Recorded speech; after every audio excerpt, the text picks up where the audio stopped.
हमारी टीम की एक सदस्य ने आमतौर पर काम आने वाली कुछ दवाइयों का एक प्रिस्क्रिप्शन डॉक्टर से लिया। फिर उन्होंने ये दवाइयाँ बाजार में एक केमिस्ट की दुकान से खरीदी कितना? 2151। और यही दवाइयाँ उन्होंने जेनेरिक मेडिसिन्स की दुकान से भी ली। कितना हुआ इसका? 354। दवाइयों की कीमत में जमीन आसमान का फर्क दिखाई दिया। राजस्थान में कम कीमत में मिलने वाली इन जेनेरिक दवाइयों की शुरुआत की चित्तौड़ के पूर्व कलेक्टर डॉक्टर समित शर्मा ने।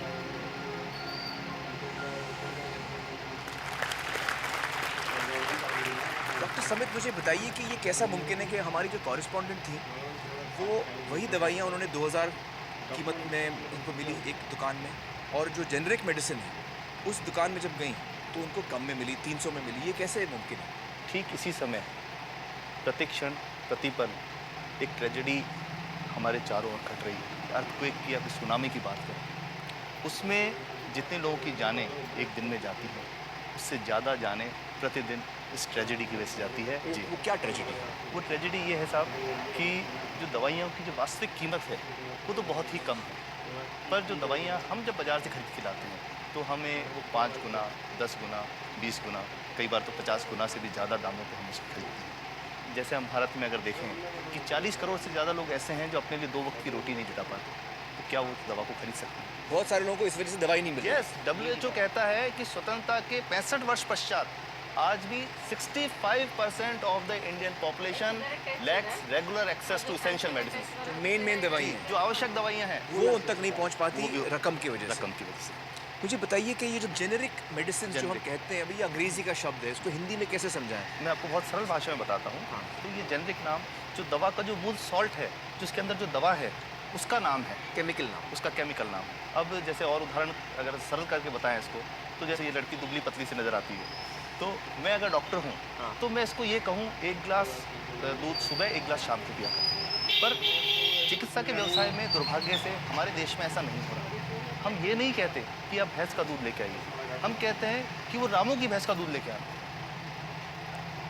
यही ब्रांडिंग है। ये जब उसकी दुकान पे जाती है वो कहता है 500 रुपये लीटर है, लेना है कि नहीं लेना। तो जो 30 रुपए की चीज़ है वो 500 रुपये में मिलती है। तो अगर मैं डायबिटीज़ की दवा ले रहा हूँ और अगर मैं ब्रांडेड दवा लेता हूँ तो मुझे कितने की पड़ेगी? जैसे एक 117 रुपये में भी है। 117 रुपये में मिलती है। और अगर वही चीज़ हम उसके जेनेरिक मेडिसिन के नाम से लें तो वो कितने की बनती है? तो मात्र 1 रुपये 95 पैसे में 10 गोली मिलती है।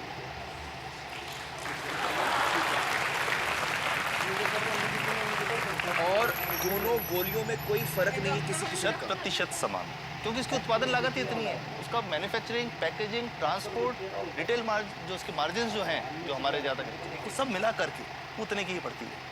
कुछ कैंसर के मैं आपको उदाहरण दूंगा, उसमें एक ही दवा जो ब्लड कैंसर के काम में आती है, बाजार में 1.25 लाख रुपए का एक पैकेट मिलता है। 1.25 लाख का एक पैकेट जो 1 महीने चलता है। और जेनरिक में? वही दवा जेनरिक में अलग अलग कंपनीज जो बनाती हैं, एक 10,200 में बेचती है, एक 8,800 में बेचती है और एक 6,500 में बेचती है। मतलब ये आपका ये कहना है कि आपके ये प्रयास से इतने कम में राजस्थान में पब्लिक को, आवाम को ये दवाएं पहुंचा रहे हैं आप जी इस वक्त? जी। क्या बात है। मेरा ये सवाल है कि डॉक्टर्स जो हैं वो हमारे पर्ची पर जेनेरिक नाम क्यों नहीं लिख के देते? क्यों लिखते हैं वो ब्रांडेड? जाने नहीं देंगे बात पे। नहीं नहीं, सब जाने देंगे। जब एक नया मेडिकल प्रैक्टिशनर जब प्रैक्टिस शुरू करता है तो उसके पास जो कंपनी के जो मेडिकल रिप्रेजेंटेटिव्स होते हैं, सेल्स बढ़ाने का उनका काम होता है, मार्केटिंग प्रिंसिपल के साथ सेल्स एजेंट होते हैं साहब। फिर वो कहते हैं कि साहब अब हमारी जो दवा है यही लिखना, ये बहुत बेहतर दवा है, इससे मरीज़ ठीक हो। और उनको डॉक्टर्स को लिखने के लिए उनको प्रेशराइज़ किया जाता है, उनको टेम्प्ट किया जाता है। तो ये इसमें बहुत बड़ा कारण है जो दवा की कीमत को उसकी वास्तविक कीमत से 5-10 गुना 20 गुना तक बढ़ा देते हैं। ये बहुत बड़ा कारण है, क्योंकि हमारे पास जब हम टेंडर करते हैं तो बहुत सारे कंपनी वाले आते हैं, जो भारत की जो सबसे बेहतर कंपनियां, जिसके भी नाम वो रेपुटेड कंपनियां जिनके नाम आप ले सकते हैं, वो सभी हमें वो उसको जो 70 रुपये की है उसको 2 रुपये में 5 रुपये में दे रही है, 30 रुपये की दवा 2 रुपये में दे रही है। इतना ज़्यादा फर्क तो कंपनी तो दे सकती है और देना चाहती है और हमें देती भी है इतनी कम दामों में, हमें दे रही है ना, ये संभव तो। अच्छा, मैं आपको बताऊंगा कि भारत से हम लगभग 45,000 करोड़ रुपए की जेनरिक दवाइयाँ प्रतिवर्ष विदेशों को निर्यात करते हैं। आप भेजते हैं दुनिया भर में जेनरिक ये जो सस्ती दवाएं हैं आप विश्व भर में भेजते हैं और हमारे लोगों को नहीं मिलती। हमारे देश में महंगी है, हमारे देश में महंगी है, और अगर ऐसा है तो हमें कोई ईस्ट इंडिया कंपनी की ज़रूरत नहीं, हम वापस उसी दिशा में जा रहे हैं। आपने जब ये शुरू किया तो आपको कोई रेजिस्टेंस फेस करना पड़ा राजस्थान में? देखिए, जो प्रयास हम कर रहे हैं ये बेसिकली धारा के विपरीत रहने का एक प्रयास है जी। काफ़ी थ्रेट्स भी हैं, क्योंकि इसमें माफियाज़ भी हैं, ड्रग माफियाज़ जो ऑपरेट करते हैं। और हम हमेशा ये बात कहते हैं कि हम 100 साल से भी पुरानी शोषण की व्यवस्था को बदलना चाहते हैं, पर हमने हमेशा डॉक्टर्स को दोषी नहीं माना जी।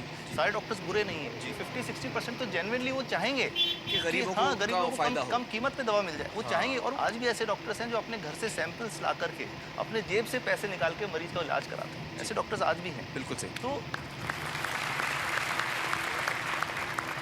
मैं आपको एक उदाहरण भी बताता हूँ कि कैसे हमारे जो काम वाली थी उसका बच्चा था छोटा, इंसिडेंटली हम इस समय छुट्टी मनाने कोई बाहर गए।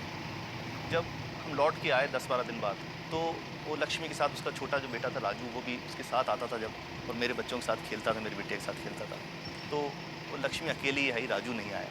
तो हमने पूछा कि क्या हुआ, तो उसने जो बात बताई कि साहब वो उसको आप गए थे, उल्टी दस्त हो गया था।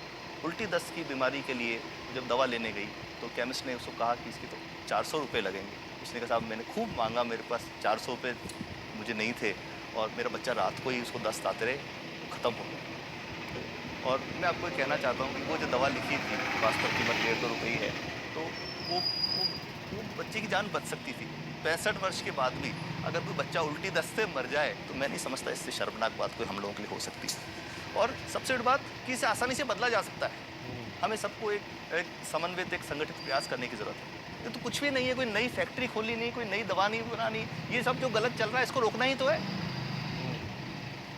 तो दोस्तों, डॉक्टर समित की बातों से हमें ये पता चला है कि दवाइयों का जो कॉस्ट होता है, जो उनको बनाने का खर्च होता है, वो बहुत ही कम होता है, और हमें इन कम दामों में ये दवाइयाँ मिल सकती हैं अगर हमारी राज्य सरकार जेनेरिक मेडिसिन की दुकानें खोले, जैसे राजस्थान सरकार ने किया है, और जिसके लिए हम उन्हें सलाम करते हैं।